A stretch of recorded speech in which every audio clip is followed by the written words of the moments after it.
Star Trek Voyager Inside the New Adventure, Wednesday at 7 on ATV. Tonight, some of figure skating's hardest working fans. And getting tough, St. Johners told to pay up for Rover and Kitty. And another world escaping the real thing. Now, from the #1 news team in Atlantic Canada, the ATV Evening News.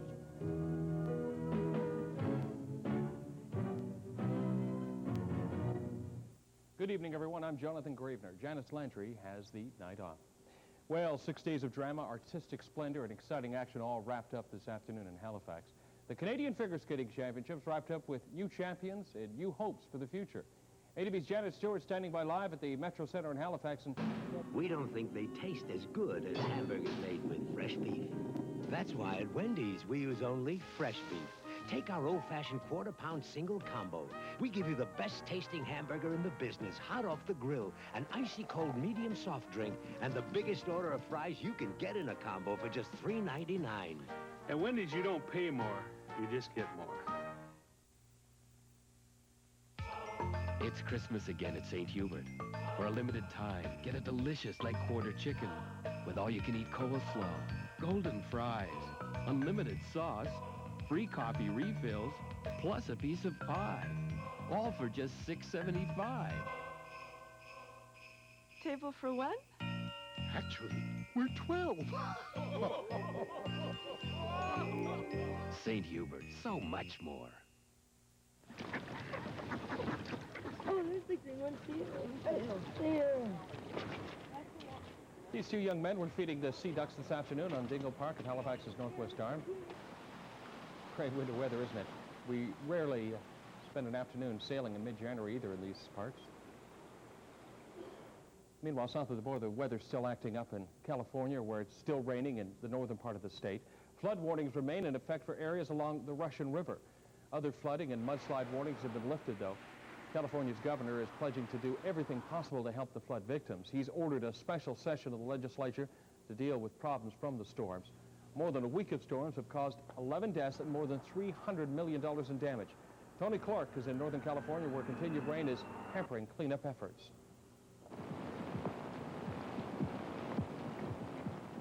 Another day of rain sent the Russian River back over its banks Saturday, covering streets and flooding homes in low-lying areas.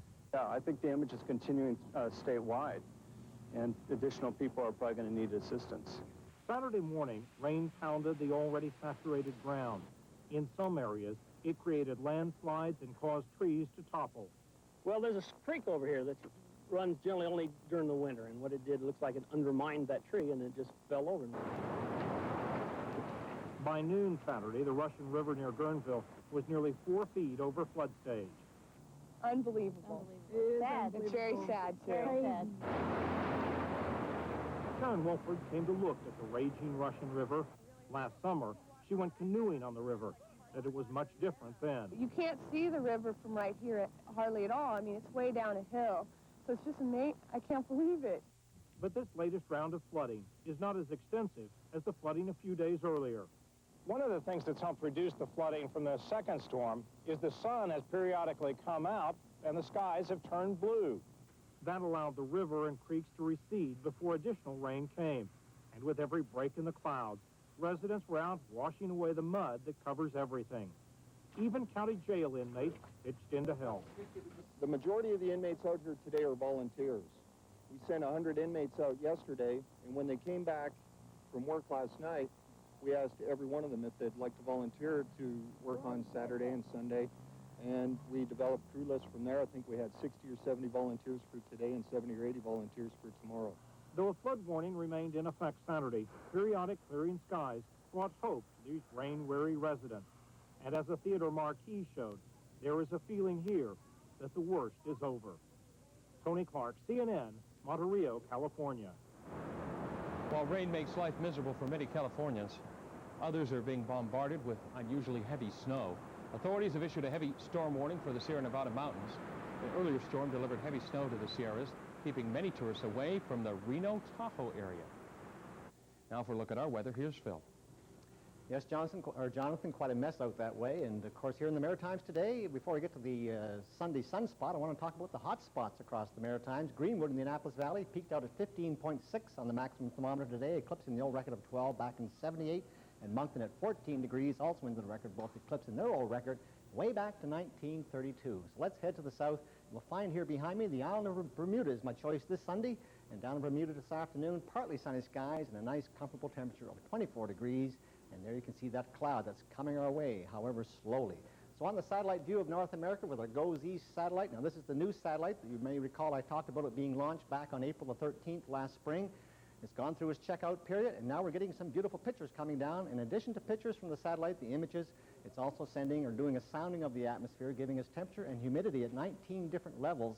No weather satellite has ever done this before, so this is high tech, and this will give us a facelift to the weathercast for a while. Our Tyros satellite, which was that launch way back in 1960, well, quite a change over the years, of course. So here's the corridor cloud. We can see it here, this boomerang effect that's moving our way. A frontal zone through the St. Lawrence River Valley.